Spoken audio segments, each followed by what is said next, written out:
our first September edition of the CBB Central podcast as we will roll a little closer to the college basketball season. Just under 2 months, Brad. It's getting closer. Fall is starting to maybe be in the air. Getting some practice reports. School is in session. We're getting close, man. The wait is almost over. Yep, we're getting close. It's now time to overreact on all the practice. All the so and so is in the best shape of their life. Now everybody can shoot. Everyone's so improved, and it's impossible to be immune from that talk. I mean, I had tweeted about it the other day where I'm at the point in the off season where you could sell me on any team, with the exception of like East Carolina, like Virginia Tech, and like Vanderbilt, because there are such a big gap between them and the 13th team in the SEC, and in my opinion. But any team, you could sell me on them by spending it, citing AAU stats. We'll cite the AAU stats a lot, just for some context. But if the high major teams are typically gonna recruit the best players in AAU, so like all of them are for the most part are gonna have really strong AAU stats. But I've been seeing a lot of crazy fan takes from all these different fan bases, and it's hard not to kind of dive into the optimism. Yeah, I nearly did it during the Northwestern International trip. I wrote an article with a stream from their final game. I did a little film room action that was probably way more work than it should have been. I spent like 8 hours putting together this film room article with like 2,500 words of analysis and stats and all this stuff. And I was like, I don't care if anyone reads it. This is just going to be a fun thing to write. And, came away with some interesting takes. Like Pat Spencer's good at basketball. He can really pass. He can play. Miller Kopp looks good. I was talking myself into Northwestern a little bit. I was still like, no, but they're still going to come in last. But I was talking myself into them a little bit. And I think that's kind of the mood of the season where the self-aware fan realizes that he's probably talking himself into the team a little too much. And the non-self-aware fan, for which there are far too many, unfortunately, they do not quite get it. But that's all right. It is part of the season. Also part of the season, though, Brad, is just a little bit of player movement, a surprising amount of movement for the last week of August. A few different notes we wanted to hit on as classes really got started. To me, the biggest news, Jermaine Marrow announces on Twitter in very laid-back fashion that he's going to transfer from Hampton. He tweets out I've talked with a few people, and I think I'm going to put my name in the transfer portal. I mean, we can't delve too much into the specifics of what's going on because not a lot of it's confirmed. But for him to leave a program in the last week of August after, going through the draft process, electing to come back, being in summer school, I mean, that's just absolutely brutal for Hampton, brutal for Buck Joyner. This is a guy who averaged 24 and 5 assists last year. He can really shoot the ball. He can really create his own shot. Can play some point guard, can play a little off the ball as like a six-man spark plug type. Assuming he does wind up transferring, he'll wind up at the high major level somewhere. I don't know if he's a waiver candidate. I don't know what the situation is there, but a very weird move to come in at this late a junction because, quite frankly, there's a lot of schools where he can't get in at this point. Yeah, so I'm looking at Hampton's academic calendar right now. So it says that fall session 1, which I guess isn't the main fall session, starts August 6th, which would mean if he was enrolled with that, then he would lose half a year in theory without a waiver. But then it says new students arrive August 17th and 18th. Freshman orientation 19th and 20th. So but then it says classes begin on the 27th of August. I mean, so I'd imagine he never started class in the fall. Yeah, because it was before the 27th, I think. Or it might have been the 27th. Yeah. But I mean, regardless, like there's a lot of schools that have already started that he couldn't get into. Yeah, so he needs to find a team on the quarter system. Or I checked DePaul because they have a spot open. DePaul doesn't start until I think September 11th. Yeah, they're a late starter because they're a quarter system. All the Chicago schools do it. Northwestern, U Chicago, DePaul. They all do some variation of quarter system. So DePaul's would be a viable landing spot. West Coast does a quarter system too, or like trimesters as well. I know Oregon's all full now.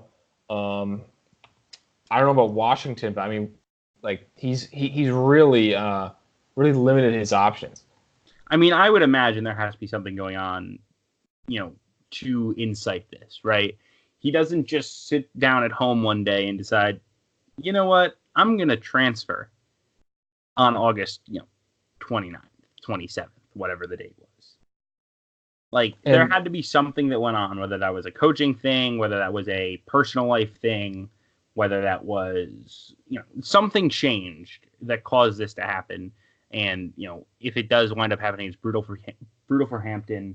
We'll see if he can get on the court. He might be a sit one, play one, which would, kind of complicate things a little bit. But definitely, relevant news with one of the mid-major stars in college basketball. He's from Virginia. Virginia just opened a scholarship with Francesco Badacci, who is leaving the team for personal matters. But Virginia classes began August 27th, but the last day to add a class is September 10th per their academic calendar. So if that's the last day to enroll, he could have a chance there. And I saw Bart Torvik responded to our brief discussion on that on Twitter with his rankings, adding Marrow to the mix, and assuming he gets a waiver, that would vault Virginia for his methodology from like a top 30 team to a top 10 team. Yeah, I don't know. We'll see what happens there. I think it's a little early to kind of speculate, but early. I mean, we have like 10 days. Well, it's early to speculate because we don't have any names of schools. Yeah, you know what I mean. But it's a major story. I would say, regardless of whatever happened. That was one of those where I saw someone tweet it, like, oh, he just tweeted. I was like, no, he didn't. And then I found out, I was like, yeah, no, he did. So that's big. Another one that kind of slipped through the cracks this week was Carte'Are Gordon. His circular route through college basketball continues to churn along. The longtime St. Louis commit was wavering, and all of a sudden he decides he'll stay at St. Louis. Then he transfers after 9 games, goes to DePaul, plays in their international trip. Everything's great. Then he's transferring again. Yeah, I mean, former, I think top 75 recruit. He may have been closer to a top 50 recruit. He was top 50 at one point, and then he kind of rose throughout the process. Well, I mean, it's tough to understand. I mean, DePaul's okay. I mean, DePaul needs as much talent as they can get to climb the Big East. But I mean, at least they have a guy there in Jalen Butts who played a lot this past year. But I mean, they need someone else in there, particularly a 5 who can score a little bit. Is he gonna have to sit another half a year? Like who knows? A lot of these eligibility things, it's just so inconsistent. Because originally the rule is, if you transfer midway through the year, you lose a year of eligibility, right? So with Gordon, right? He plays half the year at St. Louis. That's his freshman year. If he were to play the second semester at DePaul, that's supposed to be his sophomore year, and then he would have 2 full years after that. But very, very rarely it seems like that's enforced, because I have guys like Kipper Nichols is someone who we're going to talk about, where it seems like he got an extra year. I know Luke Fisher had to stick to the traditional rule where he lost a year going from Indiana to Marquette. I know Sadiki Johnson only lasted 5 games at Providence, but he was listed as a sophomore, having lost that second half of his freshman year. So that's one where, I mean, who the hell knows what year guys are anymore. I mean, regardless of the years, who the hell knows what Carte'Are Gordon's doing, right? I mean, there has to be some people in his ear. You hate to toss the crazy term around, but at some point you're in a good spot. You're going to play. you're at a high major school where you're going to play rotation minutes and you're going to transfer again. I mean, there has to be something going on behind the scenes again, whether that's, someone in his ear, playing time issues. I don't know if this is going to be a JUCO thing. This is going to be a GoPro thing. This is going to be another school takes him. But is a guy like this really going to sit out a whole year? And if you're a school, are you using a scholarship on a kid like this? I mean, are you going to use a scholarship having him sit when you think there's probably a real chance he doesn't ever play for you? I mean, at some point, you start to run out of chances. And I think, he's probably getting towards his last chance already. Yeah, I think you hit it. He's got to play JUCO, right? He's got to play a full season somewhere, show he can do it, and then he'll be immediately eligible, to play as a junior somewhere. And a team like, probably like a New Mexico or, a team that just needs talent, will roll the dice on him, and we'll go from there. Yeah, New Mexico would sound about right based on our breakdown of their roster, but that's certainly a possibility. So other names to touch on, Brad, before we get into this show. Keyshawn Bartholomew, Friday night, kind of out of nowhere. He was a fringe 4-star recruit. I'm not sure if he was a 3 or 4-star, but he was in that top 150, top 125 mix, point guard. He visited Colorado, and the way that Evan Daniels worded the tweet, he went there for a visit, and it's like, oh, let me show up next week. Let me I think enroll. I'll stay. Yeah. So I don't know if he's going to redshirt this year. I would think, after seemingly deciding on a whim to enroll, I'm guessing he's going to redshirt this year and then, be in the mix for some point guard minutes, whether McKinley Wright is still there for the senior season next year or not. But if he plays, maybe he's good enough to earn some backup minutes behind Wright. But the most interesting part of this was a brave soul went out on a limb on the crystal ball. Chase Howell, Colorado contributor, 100% accuracy. And I think we know why here. He made his pick for Colorado to get Keyshawn Bartholomew on Saturday morning at 4 o'clock in the morning. Bartholomew committed, according to Evan Daniels. When Evan Daniels sent out his tweet, that was Friday night at 10 o'clock.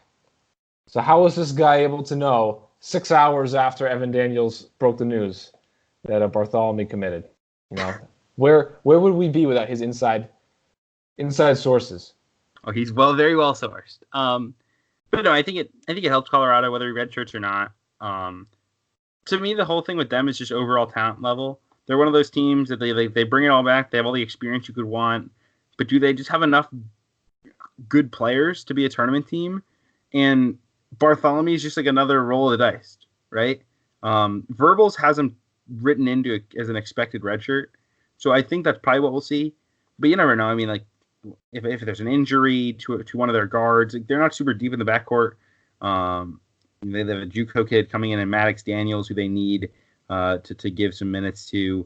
But if somebody gets hurt, it's just another piece to add to the mix. And if not, he's a guy you can use as just a part of your 2020 class. And had a Gonzaga offer. This is not a gimme recruit for Tadbolo to land. So very solid ad for the Buffaloes, whether it's this year or otherwise. Yeah, so I think a couple more players that we want to talk about. Here's one that was super interesting. Taelon Martin, okay? Oh, yes. He was at one point a 5-star recruit, like he was like a freshman. Fell down to like top 50, fell down to top 100. He's this big point guard, right? Big athletic point guard playing for Mass Rivals, which is one of the premier Adidas teams. Was hurt for AAU this year, I guess. But he was a 2020 recruit, kind of fallen down to like a top 200. Adam Finkelstein comes out.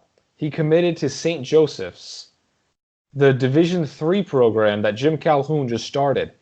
So this is a brand new Division III team. So it's like it's gonna be a bad Division III team, and a top 200 recruit is going there.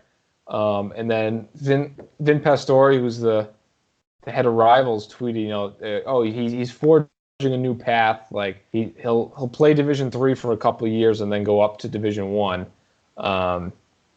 And he's enrolling as part of 2019 instead of 2020.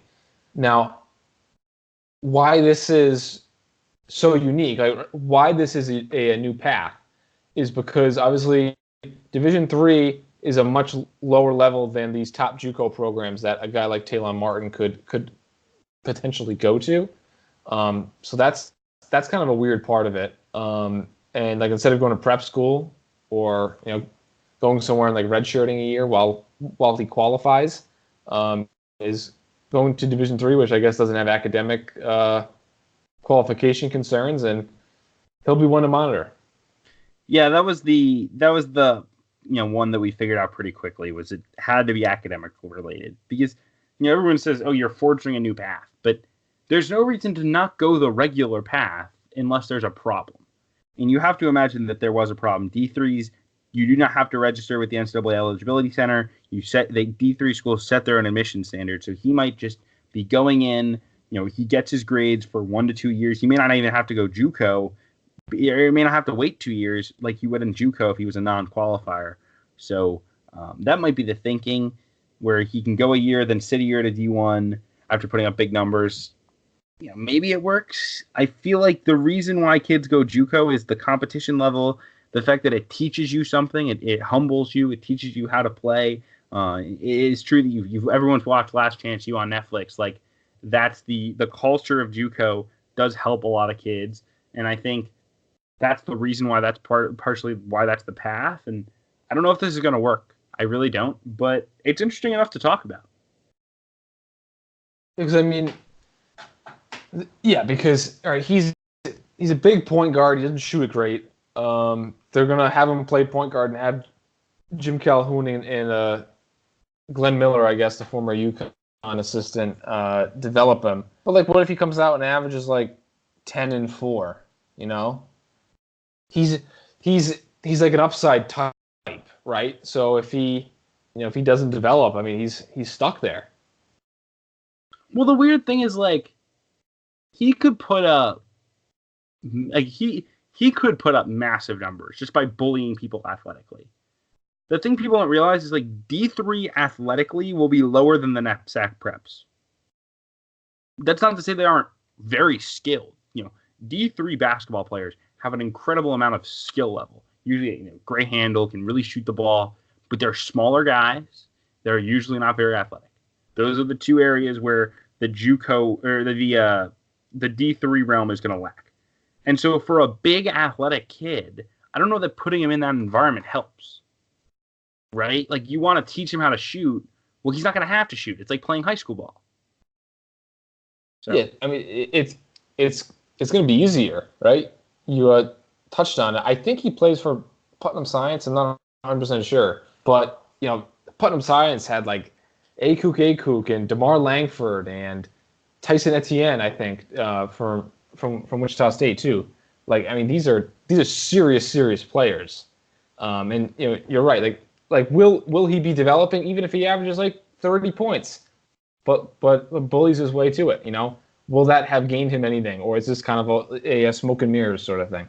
But if he averages 30 points a game, he's gonna get a heck of a lot of D1 buzz. I know, but in terms of their kind of pitch of we're developing him, That's fair. I wonder who brought them this idea. Got to be Calhoun. Yeah. Probably Glenn Miller, I think, was their Northeast guy at a UConn. So. Yeah. It's weird. That's about as much as I can say on it.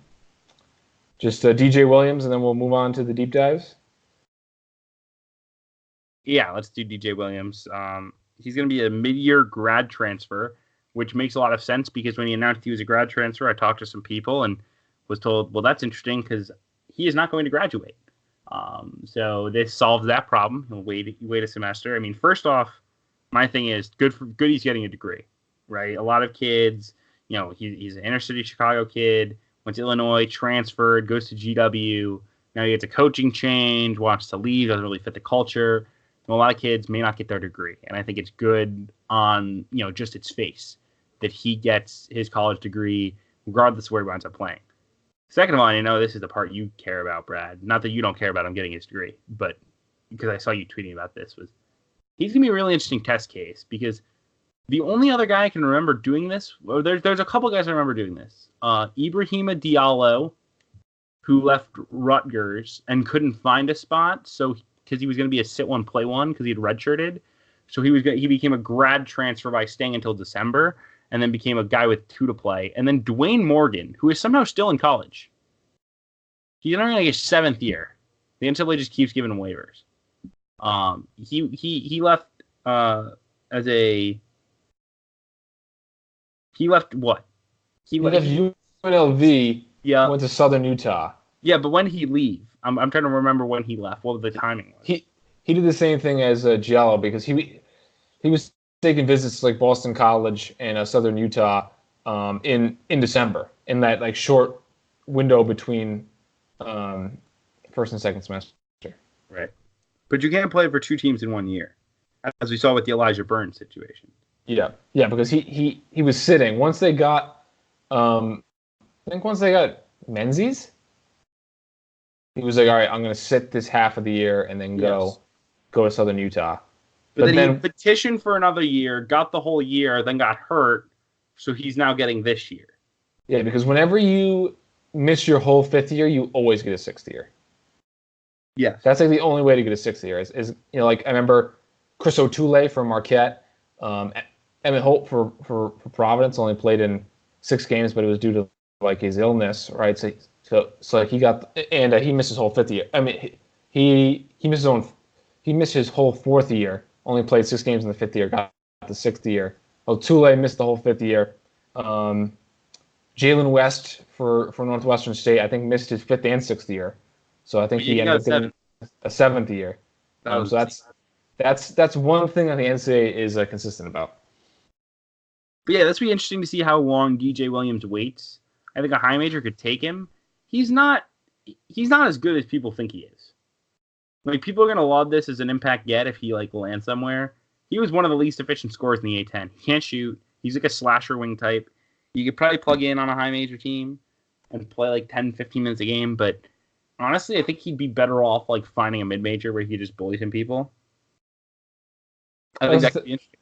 What's the thing? We're like, well, first, one other name who was in the half-year mix was Jiri Baptiste going from Vanderbilt to a UMass, but he had a 1.5 year eligibility. So that was a little different there. But in terms of Williams, I think his best bet is going to be like, Colorado loses Deshaun Schwartz for the year in November, and they need a wing, so like he's going to plug and play for an injury. Yeah. Well, it depends on when he wants to commit. He may not want to sit through his entire year at GW, especially if it's going to be harder for him to take visits. All the classes are going to starting anyway, so I don't know how that'll work.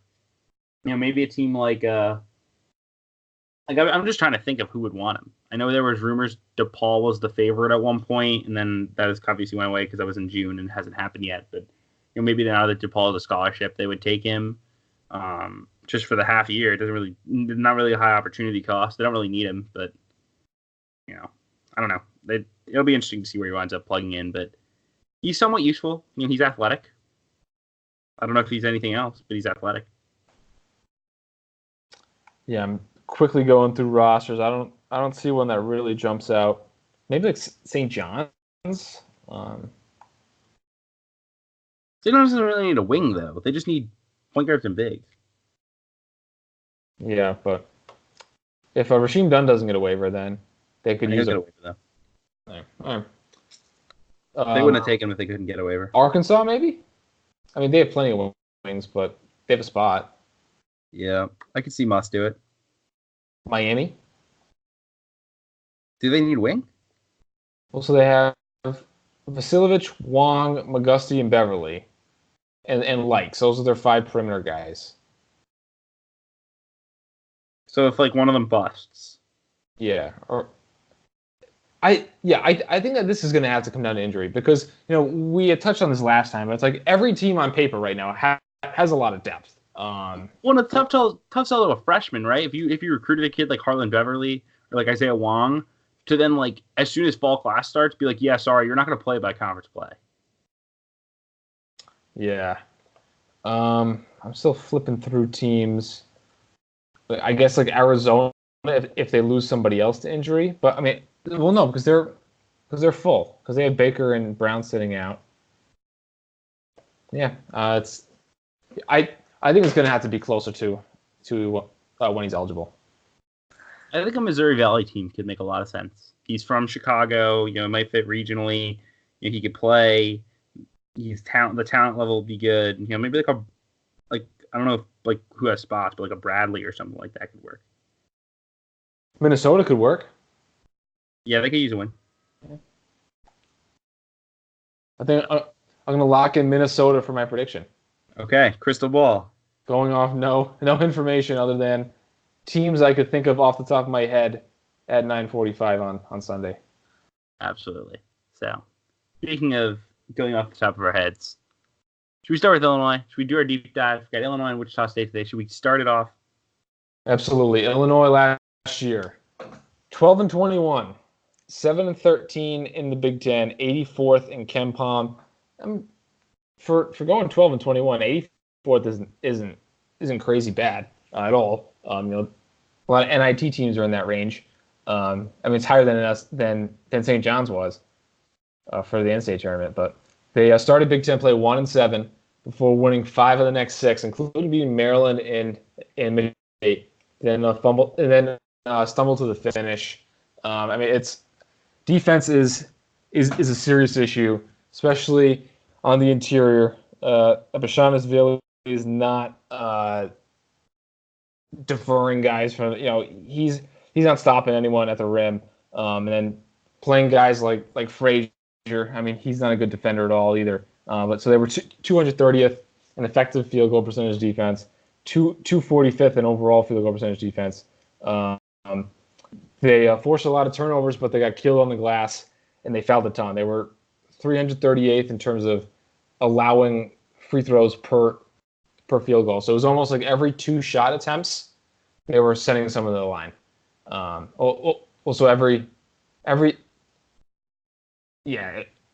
almost a 1-to-1. All right, so like 42% of the time. And then they were 308th in a two-point percentage defense. Their 3-point percentage defense looked good, but they were 338th in allowing points off threes. So, the 2-point range was really where they were getting killed. Underwood is known for forcing a lot of turnovers and having a high octane offense. The defense has been his main his main issue both at Illinois and during his 1 year at Oklahoma State. Seems like his style hasn't exactly translated up to the high major level, but he's still forcing turnovers despite playing a moderate tempo. That was something that looked really impressive looking back at those really good Stephen F. Austin teams that hardly ever lost. Forcing so many tempos, but forcing so many turnovers, but playing at a moderate tempo. They were super young last year, pretty much running it back, only losing Aaron Jordan, 311th in experience. And it's also interesting. So Brad Underwood consistently is one of the most risk-averse coaches in terms of using guys with 2 fouls, but they fouled so much. I found that interesting that his numbers in terms of his 2 foul usage in the first half couldn't even be inflated by how much the team fouled. Yeah, I do find that pretty interesting. And we'll talk about those numbers in terms of the press as we go on, because I think it's really important to discuss his system of defense and how it impacts the way that they play and the way that we can project them playing this season. But just want to go quickly through the new names and the guys going out. Like you said, they pretty much run it back. They lose 4 guys. Aaron Jordan, the only one who played a lot. They lose 2 reserve bigs, and Adonis De La Rosa and Samba Kane, and then also Anthony Higgs, who redshirted last season, departs the program. They also pretty much don't add anything of major substance. They had a Euro import and Benjamin Bosmans Verdonk. Then the one big headliner, Kofi Cookburn, a top 75 recruit, very physical big guy, just an absolute behemoth of a man. This guy, he's shredded, just a massive guy, but his hands of stone. Not a guy who's going to space it. He's probably one of the more polarizing freshmen to monitor in college basketball this season in terms of their national perception. They also added Jermaine Hamlin, a big guy who's a project from Illinois. They take him after Bernard Kuma didn't qualify, who they took because Antoine January didn't qualify. So third time's a charm. And then they take two sit-out guys, one D3 transfer in Austin Hutcherson from Wesleyan, and one D1 transfer in Jacob Grandison from Holy Cross. So Brad Underwood filling out the spots with some sit-out guys who might be able to help down the line, especially if they lose some guys to the pro ranks. But for the most part, this is a run-it-back team with adding a top 75 big guy who they hope can be really, really good. Yeah, so I've seen Cookburn play actually a few times, and he's not been impressive, especially on the offensive end. You mentioned, he's big, powerful, right? He's basically limited to a dunks, right, where he doesn't have great touch around the rim at all. And he's huge, and that's where most of his value comes in. He's pretty mobile for someone that big, but he's not skilled, right? So his impact this year, it's a successful freshman year for him if he's improving this interior defense, protecting the rim, not making it so effortless for the offense to score around the basket. If he can improve those field goal percentage defense numbers, from the paint, even if he only averages like 4 or 5 points a game, I think that's a win for Illinois. Yeah, I think that's the realistic expectation for him, is to solidify the glass and to solidify the paint, just to lock down the paint. If they get that from him, that is huge, and that is the type of thing that could change the dynamic of this team from below 500 to NCAA tournament berth. Like you said, he's not a super impact offensive player right now. If you look at the AAU stats, he only shot 54% from the field, which is not overly impressive when you consider he's not taking any threes. For a guy as big as he is, he should be able to bully his way to the rim and shoot 60%, 67. I think 65% would be a great target, 60 at minimum. For him to be at 54% is not overly assuring. He had a game against City Rocks that I remember watching last summer in Peach Jam that was, he went 4 for 16 from the field. Just the touch was not there. He's a guy who's up and down, but he does rebound the ball. He averaged 10 rebounds a game in AAU, and that was, they don't have minute stats, so that doesn't help me here. But he's a very good rebounder. He's not a big rim protector based on the AAU stats, though. Only blocked 14 shots in 20 games, so that's something to monitor. But even if he's not like a super shot blocker, just having a sturdy force down there, I think, does help. And he's so important because, in my mind, if you look at the defense, the big difference between what Brad Underwood was able to do at Stephen F. Austin and what he has not been able to do at Illinois is, protect the rim a little bit. They were average in protecting the rim every year at Stephen F. Austin, in the 150 to 250 range. And they have been, bad in protecting the rim the last 2 years at Illinois. 6.3% block rate and 7.3% block rate in these 2 years so far. That has kind of manifested itself in a horrible 2-point field goal defense. They were 308th last year compared to the 200s, the better half of the 200s in the Stephen F. Austin days. Those are the two main things, and then the other factor is the rebounding, right? I mean, they did not rebound nearly as well at Illinois as they did at Stephen F. Austin. They were a 30% defensive rebound or 70% defensive rebound rate. Stephen F. Austin teams, these have been down into the 68%, which will hurt you. Again, 307th in offensive rebound rate or defensive rebound rate. Excuse me, I just get confused because of the way KenPom lays it out.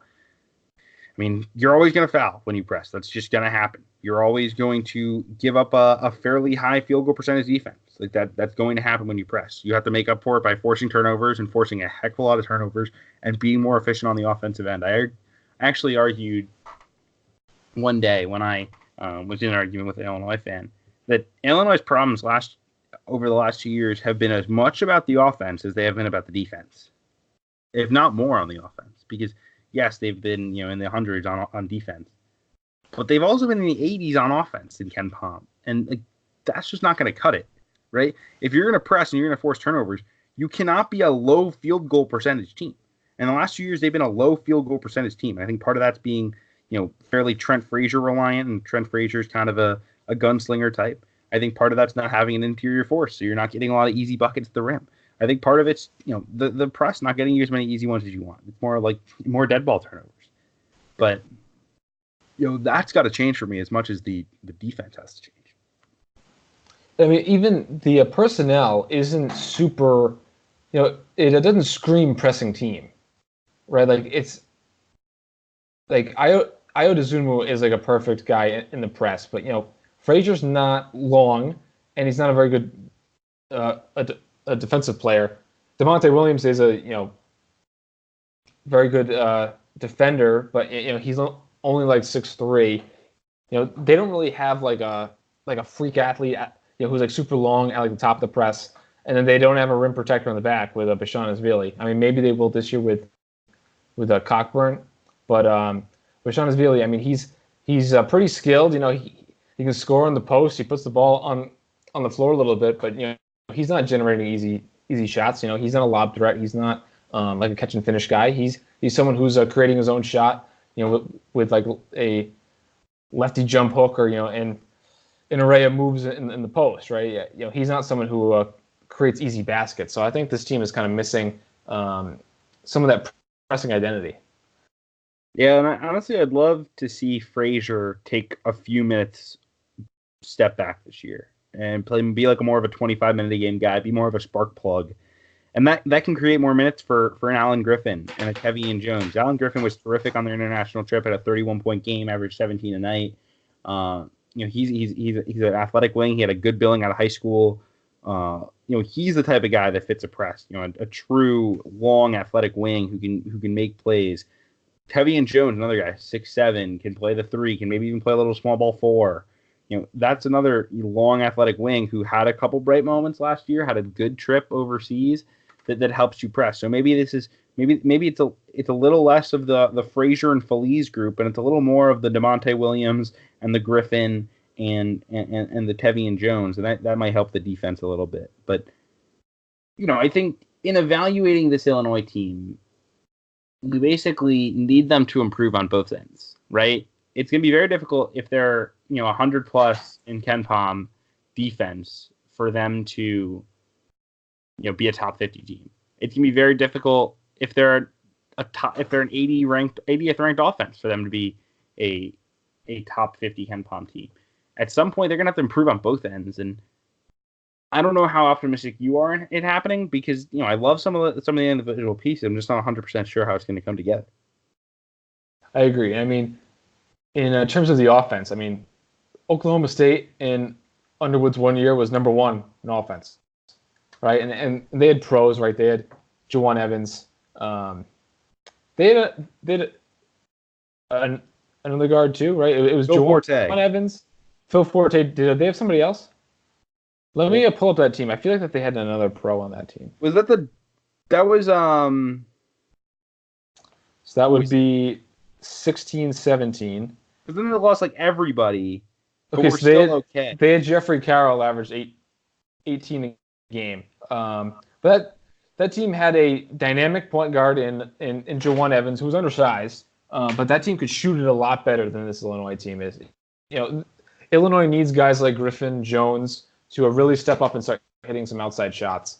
But that team just had a little more size, a little more length. Guys like Davon Dillard, he's like 6'6", and he pretty athletic. And then they had Leighton Hammonds is a guy who can play that small ball 4. Carroll has good size, but they played the two small guards together with Forte and Evans.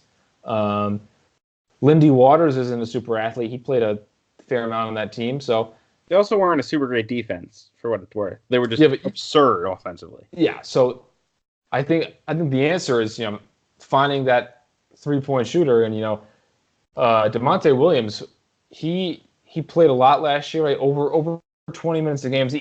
Easy to see why. Like he's a good glue guy. He has good feel, good vision, defends. But he's not a scorer and he doesn't shoot it great. So Frazier was their best shooter. He's also probably their worst defender, maybe second worst defender. Kipper Nichols did, his production and shooting just cratered last year. So they need guys who are going to be in there to defend and hit shots. They need that ever valuable 3-and-D type, and I think both Jones and Griffin have that potential. They just need to start hitting some more shots. Both guys shot about 30% from three as freshmen, which isn't surprising. I mean, good shooters as freshmen can struggle, but they need to really take that next step on both ends. Sure, but we talk about, okay, we want more 3-and-D guys. We want more athletes. We want to be able to press.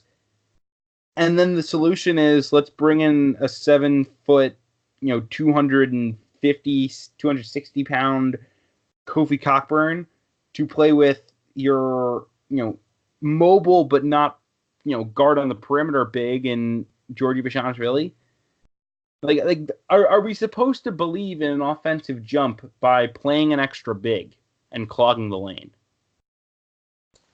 No, I think whenever you're going to use a Cookburn, it's going to be for defensive purposes. And now we touched on Marquette either last week or 2 weeks ago, and I think the Bashashvili and Cookburn front court is certainly more viable than the John Johnson one. I think. Oh, absolutely. Bashashvili has enough offensive skill to make that happen. I'm not sure if he can guard on the perimeter. He was kind of a sieve guarding that center position, and he can stretch a little. The shooting numbers weren't very good at all, but I think he's at least capable. But I think that's something more of like a defensive solution. I think preferably you would like to use either Nichols or Jones next to one of the bigs in the front court. Well, and realistically, Kofi is not going to play 30 minutes a night. Right? Like, he's going to be a 20-minute a game guy. The question is how much are they going to play? Let's pencil in like Kofi for 20 and Georgie for 30. He played 26 a game last year. If you pencil like Georgie for 30, then you're playing them together for 10 minutes and you're playing small the rest of the way. And the only problem for Georgie last year was foul trouble. He averaged 3.8 fouls per game in 26 minutes. So, realistically, I think for Illinois, they're not going to play this lineup together as much as they think they are unless they're going to take both bigs off the floor. Agree. Yeah. With the way that the roster is constructed too, and I mean, like I don't think Bashashvili is like a great point man on the press or anything. So it's well, do you know what kind of press that they run? Is it a 1-2-1-1? It's not even like the full court stuff that's the problem though for their defense. It's like they'll press out and they'll send bodies, but to me it's like the half court. Like their half court is just like constant over rotations, like trapping ball screens, just a lot of things that. The way I would describe their defense is Illinois tries to force you to make a mistake before you realize their mistake. Yeah, because it's just a super over rotated. Okay, there's a double. Okay, now there's another trap. Like it's a lot of trapping, and it's a lot of leaving a guy under the basket where there might be a rim protector there. There's a rim protector there, and there's guys attacking the rim. And when Georgie's that doesn't help. I watched like a third of their last foreign trip game, and yeah, it was like DeMonte Williams was picking up from like either 3/4 court or half court, and they were doing a lot of overplaying. Guys were getting beat backdoor pretty consistently. I think in the 15 minutes a game I watched, probably like 4 or 5 different times they got beat backdoor, and Frazier was a big culprit. And then their rotations at the rim were pretty late. But yeah, I didn't. Yeah, because I had thought of Underwood as like a presser, but then I figured, maybe because it's the foreign trip, they weren't, they didn't have Feliz or Cookburn, that maybe they were just scaling it back. But No, it's more of like a half. It's a fast paced, but it's still mostly half court with like guys maybe picking up full court and man. And I mean that was, I don't know how much to read into the starting lineup from the Trips game, from the Trip games, but Frazier came off the bench in the game I watched, which I thought was interesting. It was Dosunmu, Williams, Griffin, Jones, and Pashanaashvili. Yeah, I mean, I'd be pretty surprised if he doesn't start, but like I said, I think scaling him back might help. Absolutely. So who do you have as the starting lineup for Illinois? So I went pretty conservative. I feel like there's 4 locks. Dosunmu and Frazier will start in the backcourt. Pashanaashvili and Cockburn will start in the front court. And at least, again, this is not a closing lineup. This isn't who will start on, March 1st, but I would be very stunned if Kofi doesn't start right away. And then they just need a wing. I plugged in Alan Griffin. Maybe I'm buying into Trip hype too much, but he was a guy I liked a lot as a recruit. He can do a lot of different things with the basketball. As a guy who can, attack the rim. He can shoot it a little bit. I think he's a guy you can slot in as a sophomore jump candidate, a breakout guy, and he starts at the 3 over Tevian Jones or DeMonte Williams. I guess you could also probably start, if you really wanted to, you start Feliz and go three littles in the backcourt. I probably wouldn't do it though.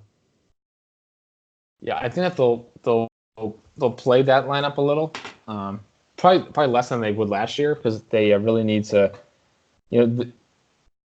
for this team to be successful and to have the shooting. I mean, they need more out of that threesome of Williams, Jones, and Griffin on the wing.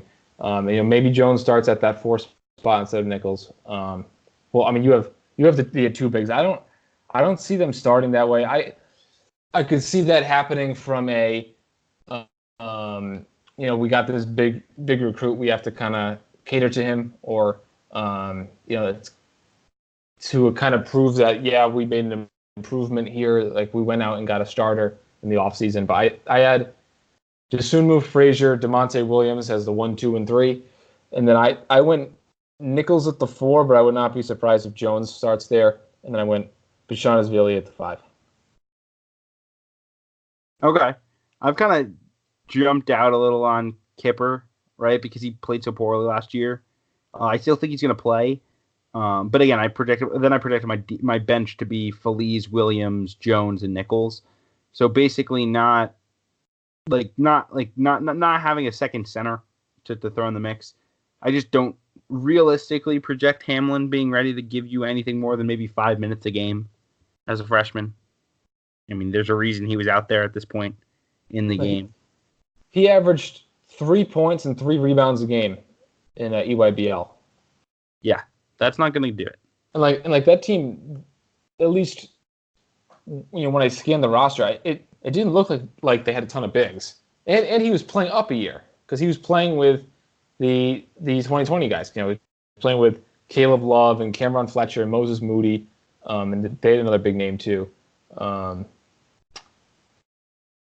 don't remember right now, but we talk about all these guys like who go to high major teams. You can go down the list. They averaged 12 points a game, 10 points a game, and this is like the first guy, who's like a reserve, playing.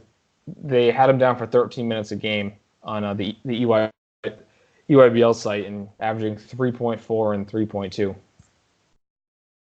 Yeah, I mean, he's not going to play much. If he does, it's not a good thing. I think they'll rather just go small and play Georgie a ton at the 5. If Kofi gets injured or busts or whatever happens, I don't think he's not there. Hamlin will be a guy that plays significant minutes for them. So I think the rotation is pretty set, right? Like, we don't really count on anything from Verdonk. We just kind of expect him to be a bench guy unless proven wrong. I think there's just too much uncertainty with him. You're not knowing competition level, not knowing, who else. You don't even really know who else was involved throughout the process. Yeah, it seems with these international guys, there's like very little in between. It's like either they're like a surprise starter, like a Vitaly Scheibel for Arizona State as a freshman. He was on that team that exploded, right? And they had Cody Justice and the guy from Cleveland State, right? Rob No. Edwards. No. They had Shannon no Evans. Shannon Evans, and the other one was the Buffalo guy. Shannon Evans. Yes. Who was their other point guard? Hold on. Wait. Well, how did I not know this, man? He was like a fringe NBA guy, I think. Scoring guard. He was really good. Their backcourt was really good because they were like doing the guard U branding. Like, it was ridiculous. Trey Holder, there we go. And they had Cody Justice. They had Remy Martin coming off the bench. They ended up getting Matt Mitchell or Mikey Mitchell in there. But that was a guy who was a surprise starter. And I'm sure every fan base can tell you about international player X. It was like you get sold down a little bit, and then they come, and as quickly as they come, they're gone. I mean, I remember Iowa State had an international center. I think his last name was like Salporis, and he was pretty highly regarded. Came in for a year, didn't do anything, and then just went back to Europe to play pro because they can do that and not count as an import player because they're not American. But I mean, Providence had Tyree Chambers. URI just had a guy, Aris Sarganis, who played in like 3 games and left, and he was horrible. Had Georgia Starweech. Yeah, who's still every there. School can give you the international bust. Yes, they can. Which is, I don't know if he'll be a bust. I'm not. It's unfair to just be like, yeah, Bosman Verdonk is going to be a bust because a lot of Euro guys bust. But I think it's unrealistic to project him in the rotation at this point. Just kind of with what they have on the wing. We're going on like what's the most likely outcome we're going for. Well, it's also like, do they really need him on the wing? It'd be one thing if they had like a dearth of wings. You're like, okay, maybe he'll play. If he can play the 4, maybe. But you can play Jones and Nichols at the 4. Right. That's both guys is far from a sure thing. But above, I mean, realistically above both guys. But yeah, sure. Yeah. Yeah, I mean, I think the rotation's pretty set. I mean, we'll see who starts in 2000, but I think their 9 is pretty locked in. I have the same 9. All right. So, kind of go through the strength and weaknesses here. Potential for an elite backcourt, right? NBA guard and Ayo Dosunmu. Frazier's a guy who can really score. You've got Griffin as a breakout candidate. You've got Jones as a breakout candidate. Feliz is still there. He's pretty solid. Williams is a glue guy. They have a lot of very good guards. And especially in the Big Ten, I don't think there's a lot of teams that can match what they can do in the backcourt. Yeah, I mean, Ayo's a star. I mean, I first saw him on U18 where he was coming off the bench as like a defensive point guard. And I mean, he was just so long. He was just such a menace defensively. And he couldn't shoot at all in that tournament. He was firing bricks, from 3 that were hitting the backboard. And for him to come out and shoot 37% last year was huge, and makes him like a really viable first rounder, I think, for both last year and the year and for this year. Yeah, I think if he went out last year, he could have been a first round pick. He's athletic and he can play in the pick and roll. He can make plays as a passer. He's just a super impressive combo guard. He's awesome. I would say for the most part lived up to the somewhat unrealistic hype. Yeah, right? I mean, he averaged 14 and 3. I mean, he was up and down at times, but for the Chicago native son who came to Illinois for Brad Underwood, I mean, he did pretty much everything you could ask for. He was really good at times. He had some up and down moments for sure, but just kind of looking, his last 14 games, he struggled to shoot the ball down the stretch. That was the big thing. Was he cooled off late in the year after shooting the ball good early? But as long as he can, continue to play on ball screens, continue to make good decisions at 6'5", he's gonna be an NBA guy. Absolutely, and I mean, maybe his shooting kind of regresses to the mean little bit this year, but he does enough in terms of a playmaker, in terms of a defender, with his feel, with his ability to get to the rim, that he's going to be really, really good. Yeah, totally agree. So that was my number one strength as well, was guard play, specifically having a star in Ayo, and then I only had one other strength, and that was they have a lot of talented returners. They're returning 3 double figure scorers, and then they're pretty much running it back. So that big jump in experience, going from 311th in experience to, I mean, they're going to play one freshman, they're going to play 3 sophomores, and then 2 juniors, and or one freshman, 4 sophomores, 2 juniors, and a senior. Is Kipper a junior or a senior? He's a senior. Then 2 seniors, just Feliz, right? Or is it 3 JUCO? Yeah. No, so I think Feliz and Nichols, I think, are the seniors. Okay. But yeah, I mean, they're fairly experienced. I kind of wrote it as lots of breakout candidates, right? You have a bunch of guys going from year 1 to year 2, guys like Williams even, but I think Griffin and Jones are the main guys to look at there. We really hope that breakout guy we can be Kipper Nichols. I was pretty bullish on it happening last year. It didn't, but to have 2 wings who look the part on their international trip, have the talent, have the size, fit what they want to do. I mean, you have 2 guys who could potentially jump from rotation players to starters, and maybe even into plus starters, right? Like, I don't think it's crazy to suggest that Alan Griffin could be like a 12-point a game player. I wouldn't go that far for this year, but I mean, it wouldn't stun me though. Like if someone was like Alan Griffin averaged 12 a game this year, you'd be like, okay, that's a lot, but I wouldn't be stunned. I think I'd be stunned because you're only losing Aaron Jordan's points, right? So sure, he'd be pretty much getting all the extra points, right? I think both him and Jones both averaged like 3 points a game last year. I could see them getting up to like 6 or 7 each. Sure, that's a realistic outcome.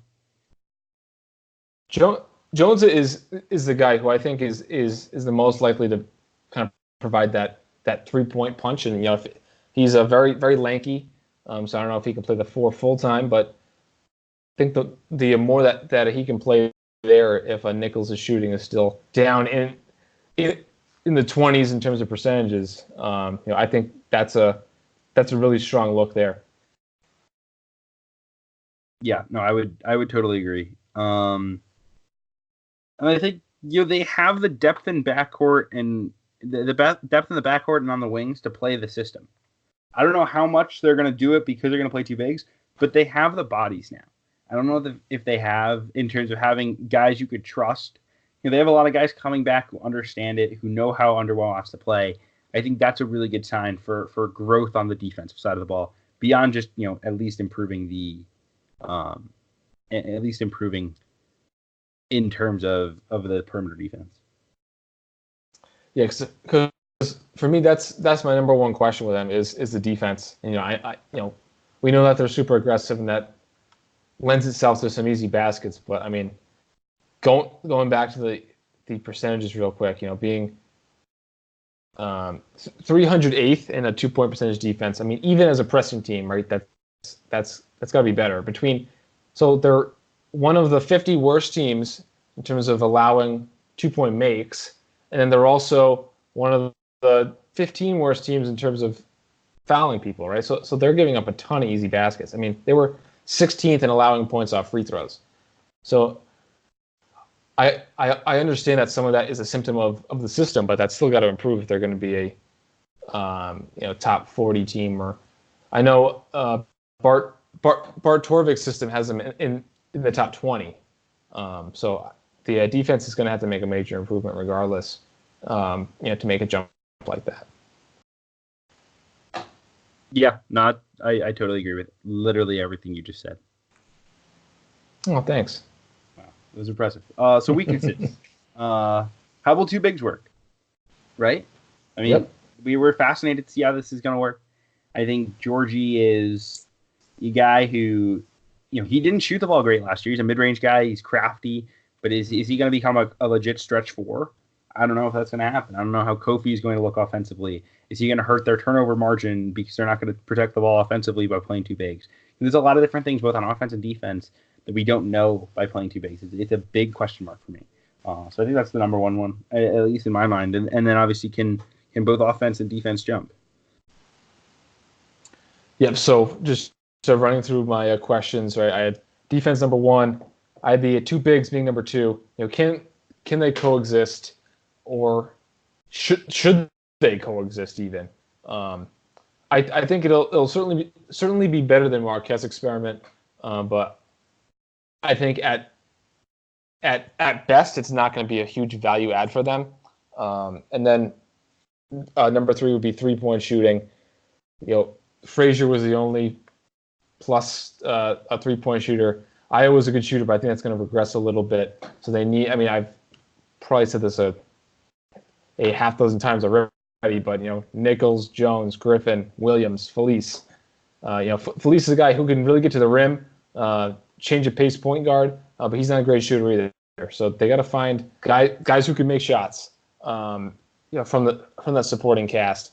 And then my final question is, can Ayo really take that next step and become like a legitimate star, like a household name, like a 18-5 guy, right? Who's leading a good team. And for those who don't know, I always reset this in case we have new listeners. I'm a Providence fan. This team could have some parallels to Chris Dunn's senior year. Ayo and Dunn are kind of similar players, but Dunn really took that next step. And the whole knock on that Providence team was who's going to step up next to Dunn. And you had Ben Bentil average 20 a game at that center spot. I don't know if they have I guess Frazier could step up to be that second guy. He can certainly score like that. But I think there are some parallels there with the supporting cast is what's going to hold Illinois back, not the star power. Yeah, no, I think that's very possible. I think Ayo does make that jump. We know he's very smooth with the ball. I think that's one of my favorite qualities with him is just how smooth he is, and he looks the part of a future star at the college level. I think as he irons out that 3-point shot, as he makes better decisions with the basketball, those are the things that are going to make him jump from good to great. And I think the one thing I also want to see is just see him have the ball more. I mean, they ran Frazier a little bit more off screens and as more of an off-ball guy, but I want to see Ayo really be ball dominant.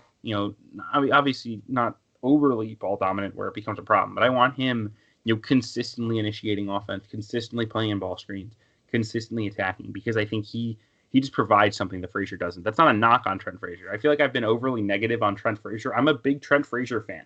I think he's a lot of fun to watch. He can shoot, he can create, but I think he's that, undersized combo guard type that needs to be playing a very distinct role.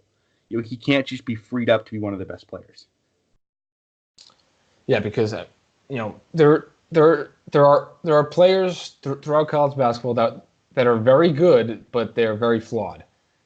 But that doesn't mean that you can't or shouldn't use them, right? And they're going to need Frazier. They need the scoring pop. They need the shooting. He creates a nice multi-ball handler, multi-creator look. That's all very valuable stuff that makes Illinois pretty unique. And they're going to have to put up with some of the lapses and some of the inefficiencies.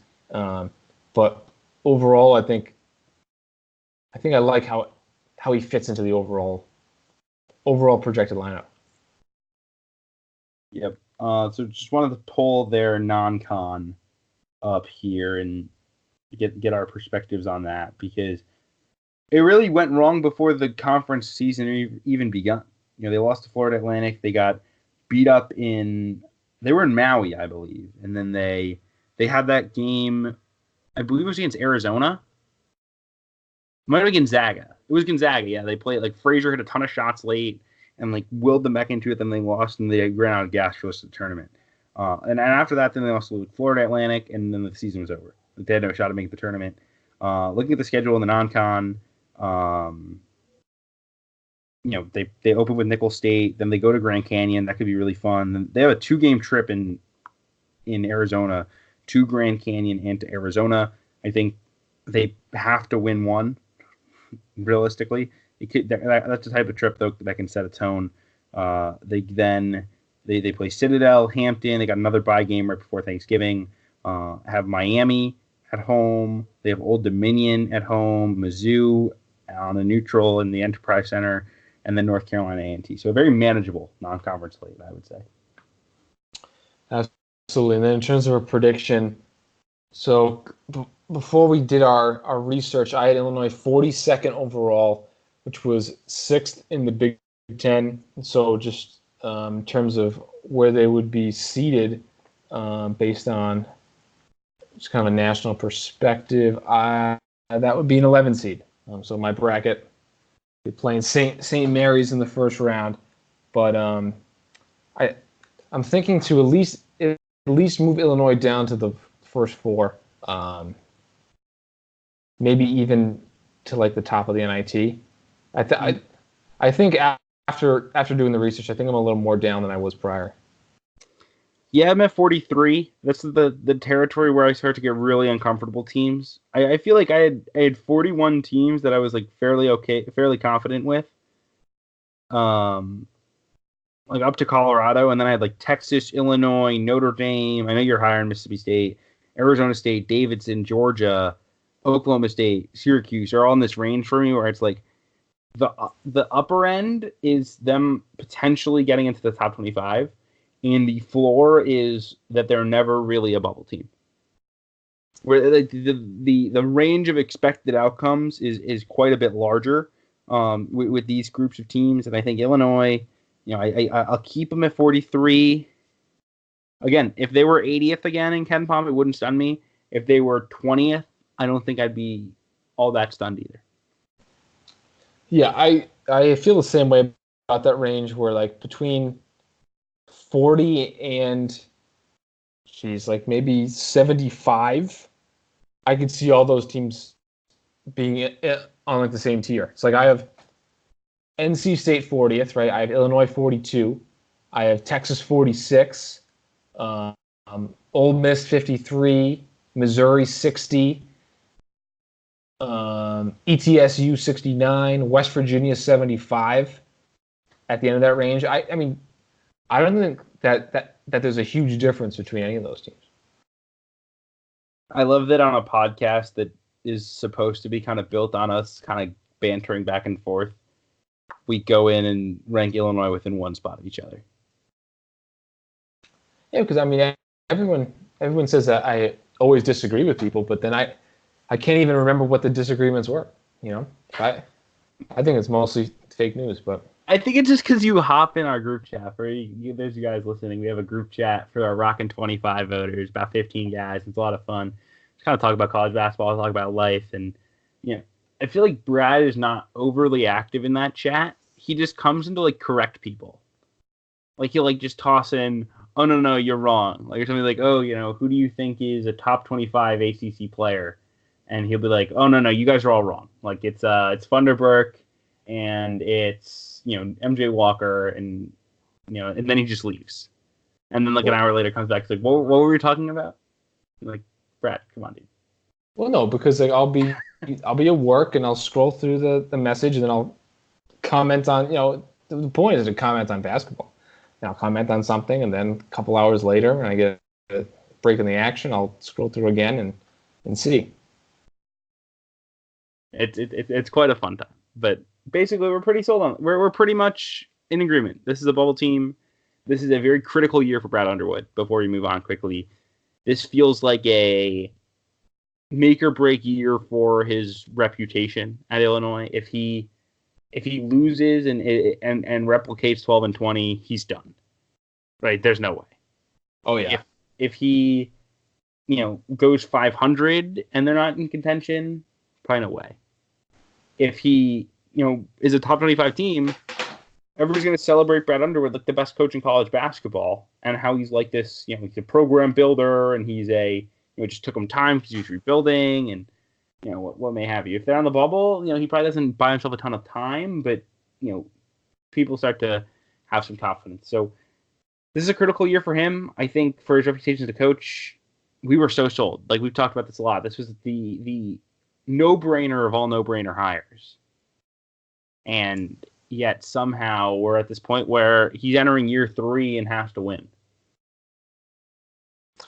Yeah, because if they don't make it this year and Ayo goes pro, I mean, we're talking next year of Frazier or Bashanas is probably the best player, depending on how Hutcherson looks, and then they still need these guys to break out, like your Griffin, Williams, Jones trio. Like will they have to play Bashanas and Cookburn together? You know, it's just, I think on paper at least, this team with a star in Ayo is going to be better than next year's without Ayo. But and that's not to say that Illinois can't be a tournament team next year, or even could be better. But if you're trying to sell, if Brad Underwood was trying to sell the AD why he deserves a fourth year, it's like, well, you had Ayo Dosunmu and you didn't make it, and now you don't, and you're gonna be better. Like, I don't know about that. Yes, this is a fair point. This is the year. It has to be. I think every Illinois fan would agree with you on that. And I mean, I can't stress enough how amazing of a hire this was. Right? You plucked a guy from I guess, comparable program. I think Illinois probably thinks of themselves as a better program than Oklahoma State, but I mean, Big 10, Big 12. Oklahoma State made the tournament. They had an NBA guard in Jawan Evans, and you were able to pull that coach. That's every high major's dream. Instead of going for like the guy who won a little bit at the mid-major level, maybe won a tournament game or two. You go and you get the guy who's done that and then went to the high major level and proven that he could win there. And yet here we are. It's thinking. I was thinking about this earlier today too. I think probably a better hire that didn't work out in terms of what the program should have been able to get was Saul Phillips going from North Dakota State to Ohio when he had won a tournament game at North Dakota State, if I remember correctly. And he built some really good teams there with Taylor Braun, and then he goes to Ohio and he's gone in like 3 years or 4 years. Yeah, no, that was another one that was just like, slam dunk, and it just doesn't work out. So what are you gonna do? It's a reminder. Doesn't matter how amazing the resume is. Sometimes it just doesn't work for a variety of reasons, whether it's culture, whether it's just unluckiness. It just happens sometimes. There's no perfect hire in college basketball. So should we move on to team number 2? We probably should. Wichita State, 66th in KenPom, 6th seed in the NIT, 22-15 and 10-8 in the American, the AAC. They built this late run. They lost so many guys from a team that was a 4 seed, lost in the first round to Marshall the year prior. Pretty much only returning Marcus McDuffie, and then Haynes Jones too. But so much turnover. They come in and they have a really strong defense. 44th in KenPom defense, 36th in effective field goal percentage defense, 37th in 2-point percentage defense with their bevy of centers to kind of rotate through there. The offense was tough, right? They were 319th in 3-point shooting and 287th in 2-point shooting, but they could really pound the glass with those bigs and with McDuffie at the 4. 49th in offensive rebounding. Kind of like Illinois, they fouled a lot. They were 307th in that the free throw to field goal attempt ratio, and they were 37th in allowing points off free throws. Physical teams like Wichita State and West Virginia, known to pick up the fouls. They started slow, but then they came on. Starting January 30th, they went 14-4 down the stretch. From those 18 games from January 30th to the end of the season. Won 3 games in the NIT against some pretty strong competition there. But 274th in experience last year, 346th in minutes continuity. That's going to change. They lose McDuffie and Haynes Jones from that starting lineup, but a lot of the supporting cast is back, and they're looking for those guys to take a big step forward in kind of the year two of the new look Shockers. Yeah, in my mind, this is pretty much like a prototypical Gregg Marshall team minus the offensive efficiency.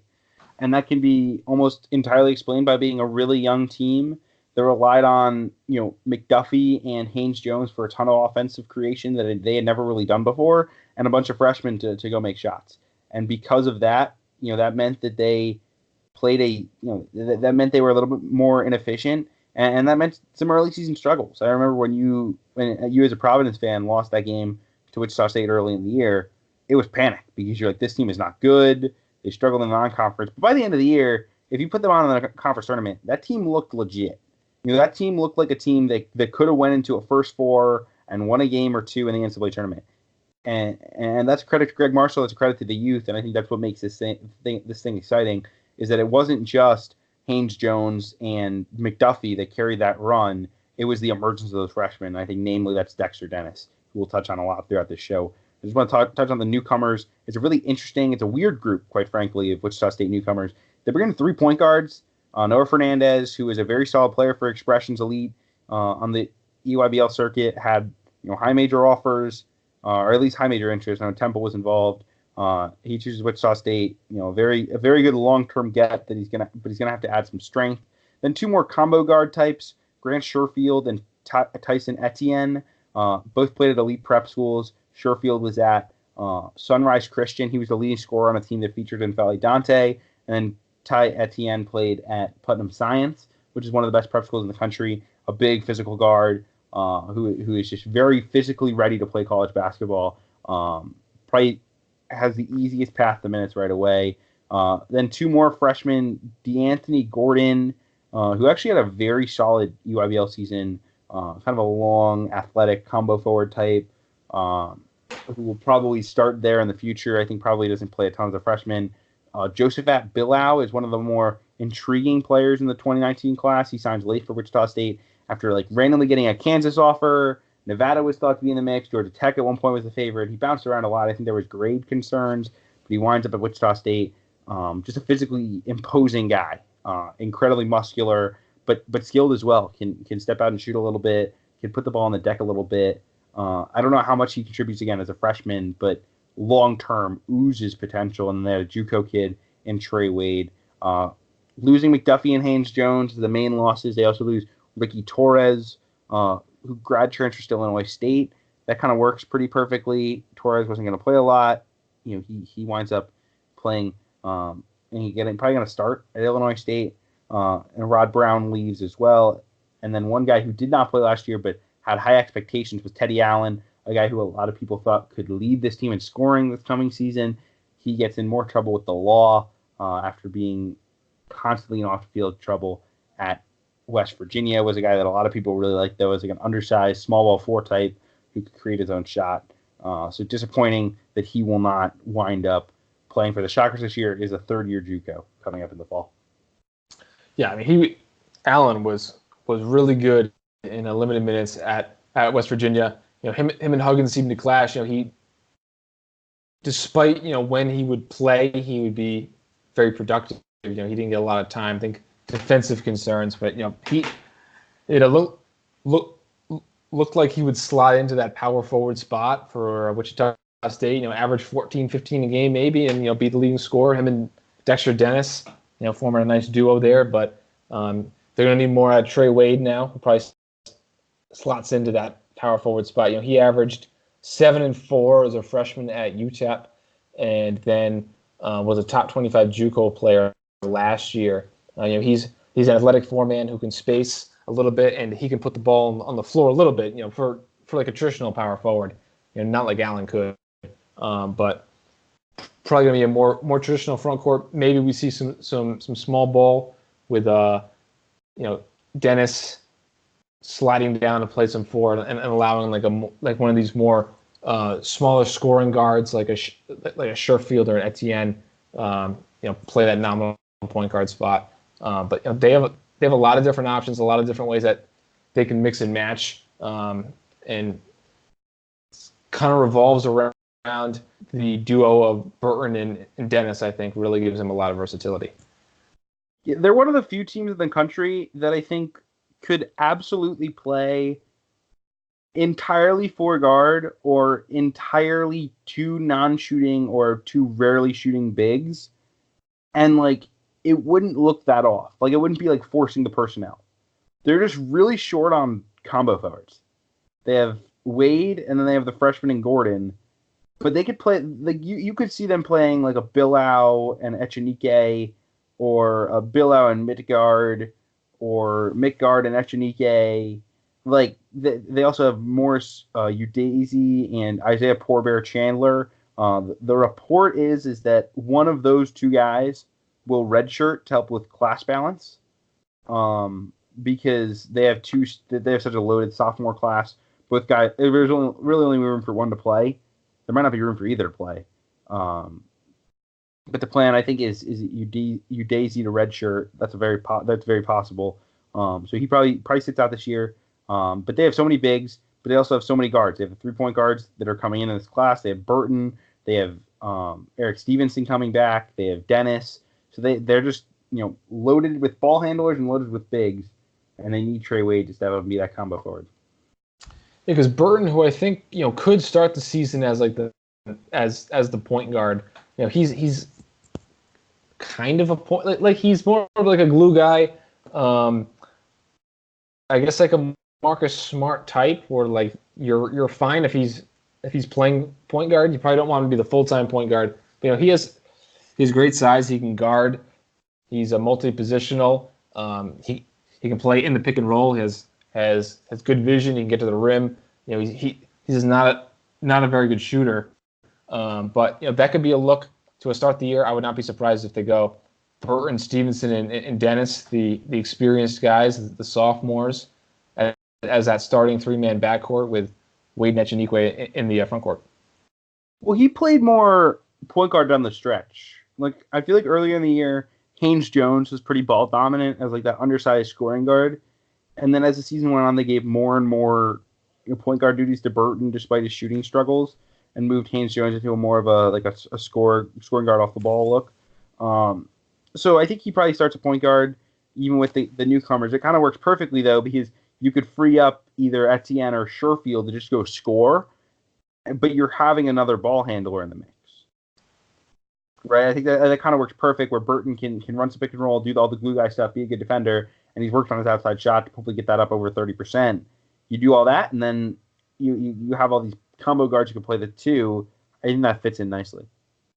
Yeah, exactly. Because both Sherfield and Etienne, they're kind of similar. I mean, they're like 6'1", 6'2". They can score, they can shoot. Playing them next to a bigger guard like Burton will free them up, as you mentioned. That should be a really nice fit in the backcourt. Another guy who I think could really break out would be Eric Stevenson. His numbers didn't do his shooting ability justice. Right, he was like a 28% 3-point shooter last year. I think he'll get that closer to like 35 to a 37 this year. He's a really solid player. Came off the bench for most of last year, and he's someone who could jump from like 6.5 points a game to like up in the 10-11 range. Give them some shooting in the backcourt. Well, the question really is which guys are going to wind up playing. Because you could make a case for a lot of these guys to wind up playing a ton of minutes and being good. And how is Marshall going to balance all this out? Where is it going to be a bunch of guys playing 20 minutes a game? Is it going to be, a couple of guys riding to the top and other guys sitting?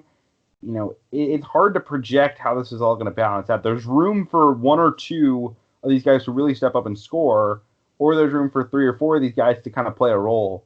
And Stevenson really needs to find an identity to play a role. He's a good defender. He, made a jump as a athlete this offseason. I read that he has increased his vertical by 6 inches. That can't hurt. But if he's not a knockdown shooter, what are you playing him over Sherfield for? What are you playing him over, Etienne for?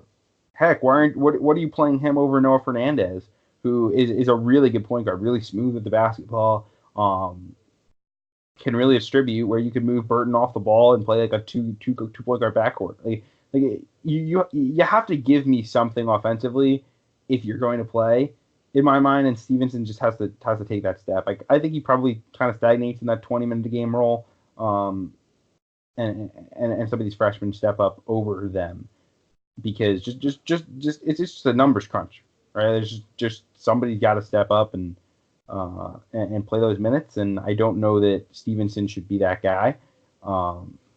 So that's kind of my reason for a little more pessimism on Erik Stevenson. On the other hand, a guy I do not have a lot of pessimism on is Dexter Dennis.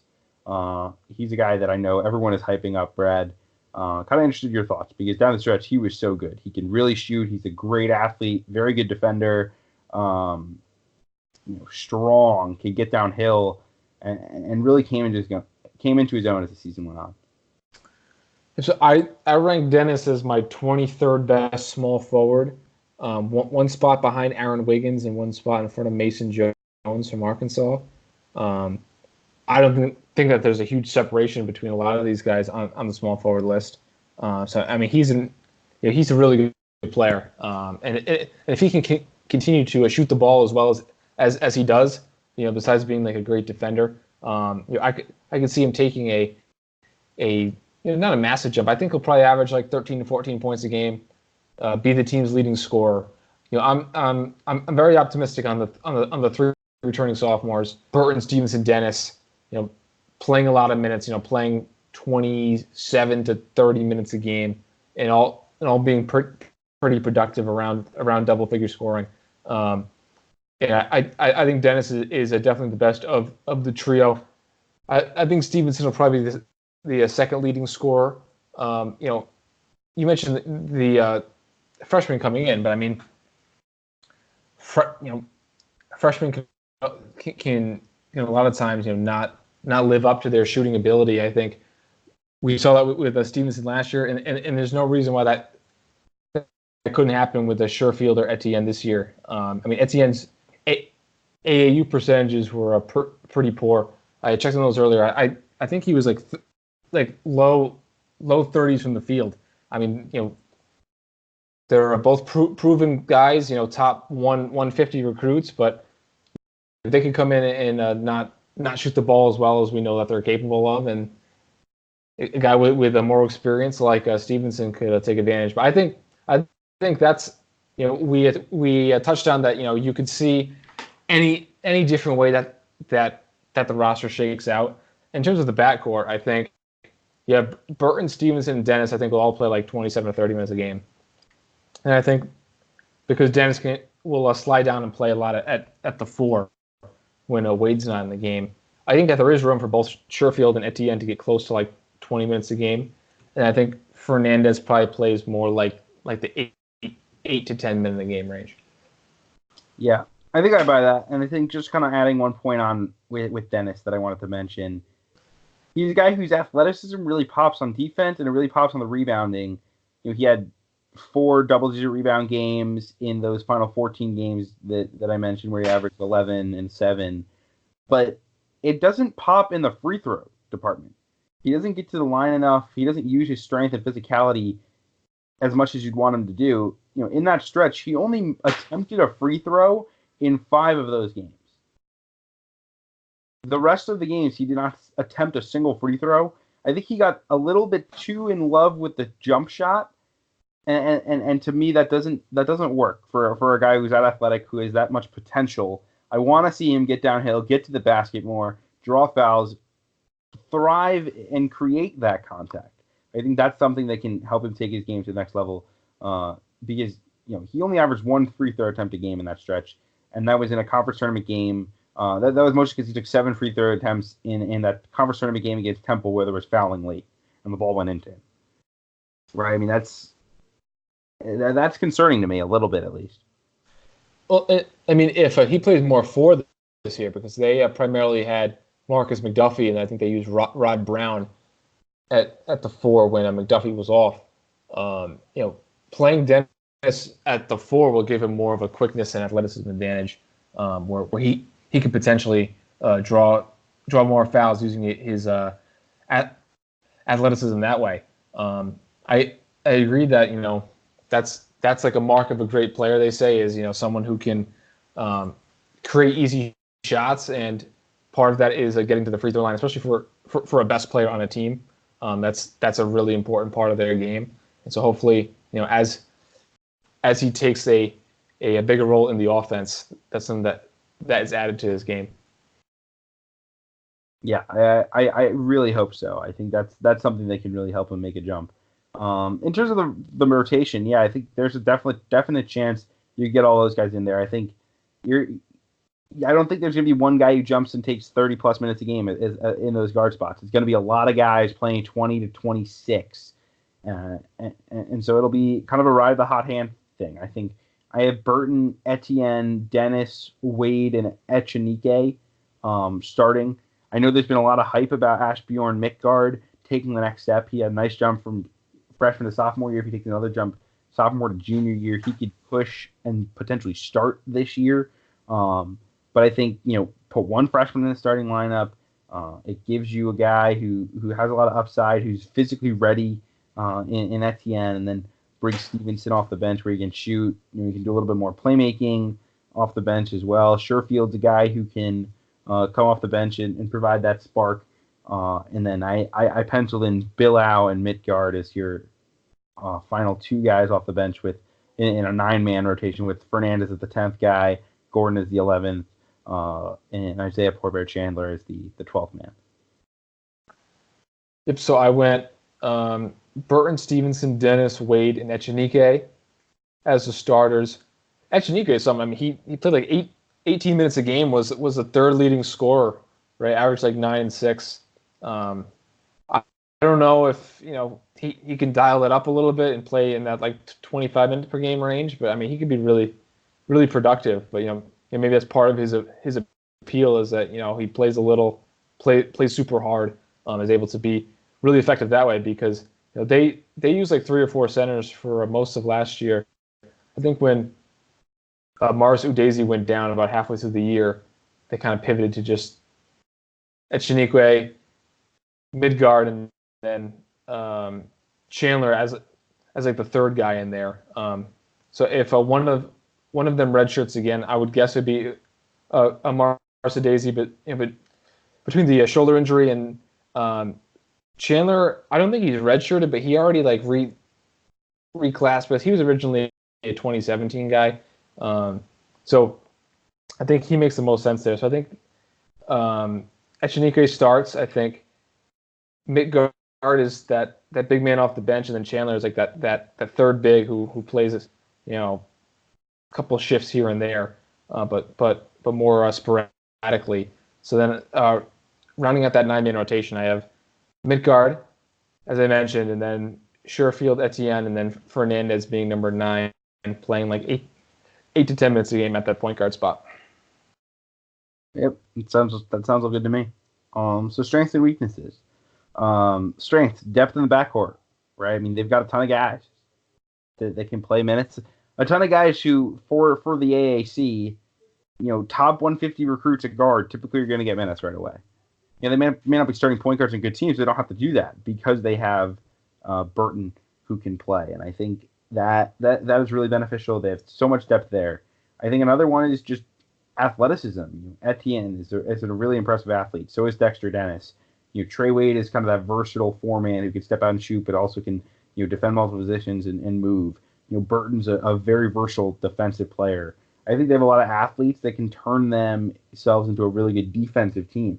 This was Gregg Marshall has perennially had great defenses. Last year, top 50 defense despite being so young. I think they're going to be a top 50, maybe even a lot better than that defense this year with the amount of versatility, the amount of athleticism that they can try out on the floor.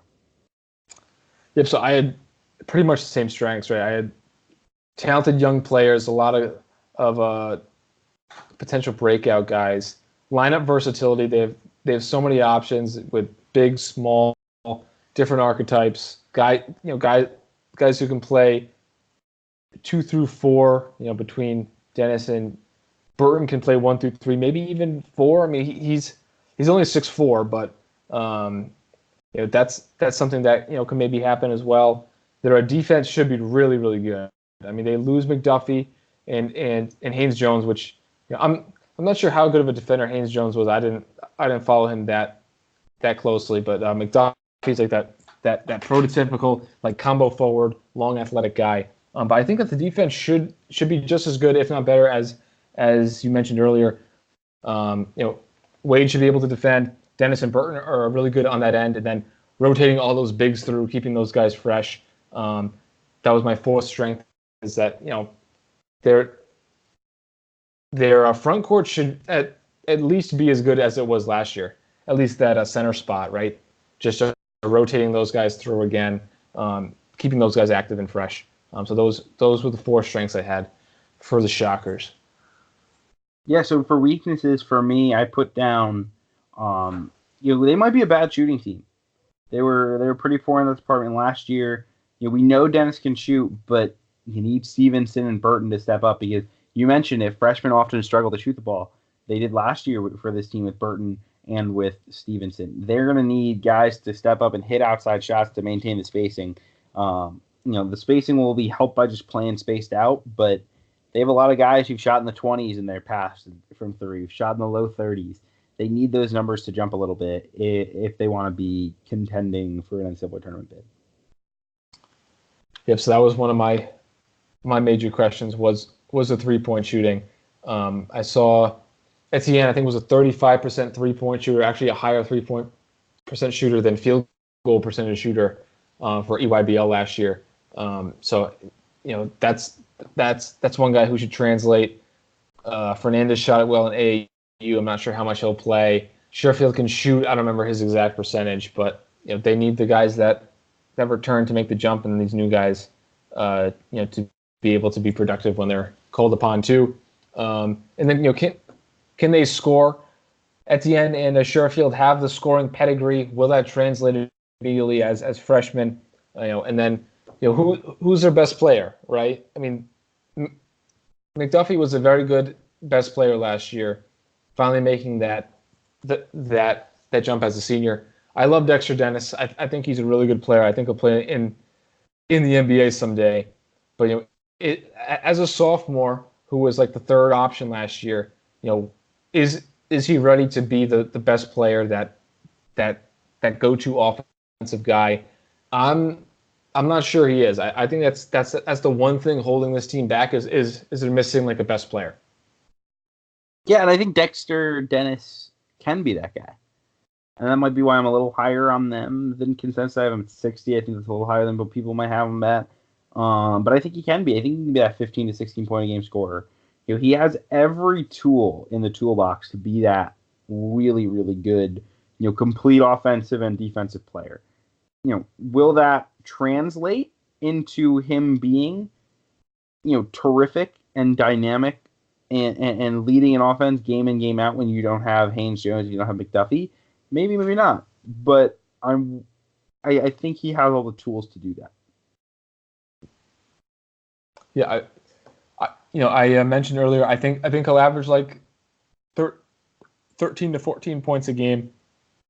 But for me, that's the main question mark. And maybe one of the freshmen can establish themselves in the starting lineup, average double figures.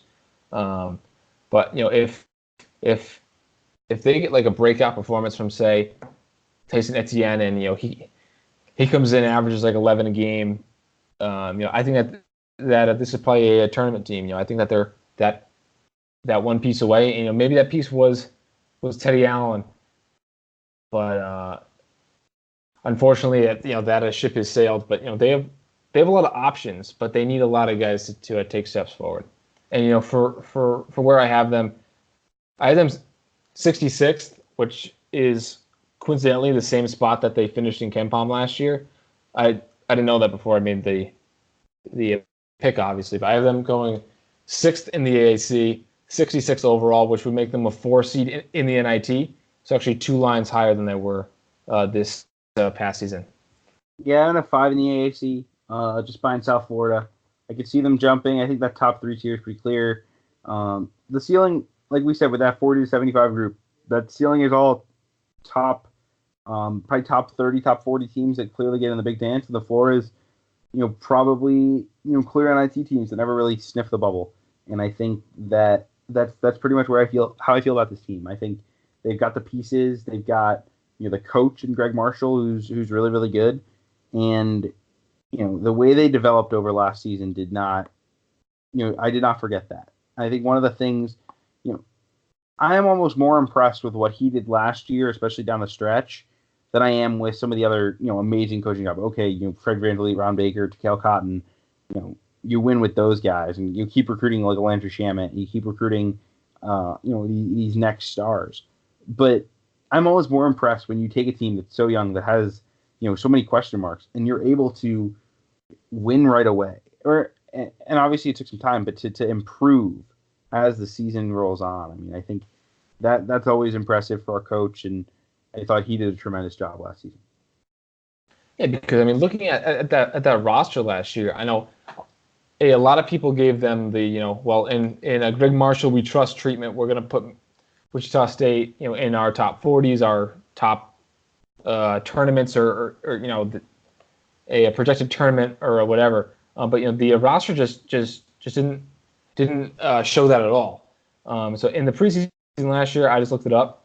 I had them 77th, and they finished 66. So they were a little better than expected. But you mentioned that 14-4 down the stretch, that NIT run, that was really encouraging, and because they had so many young guys who are back this year, and just the future of the program is just super in a super positive place right now, because you have.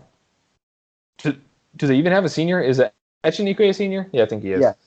But besides that, I mean, everyone coming back. You have guys who might not play this year, like Udeze, who was a good recruit, who's a physical big, who can rebound.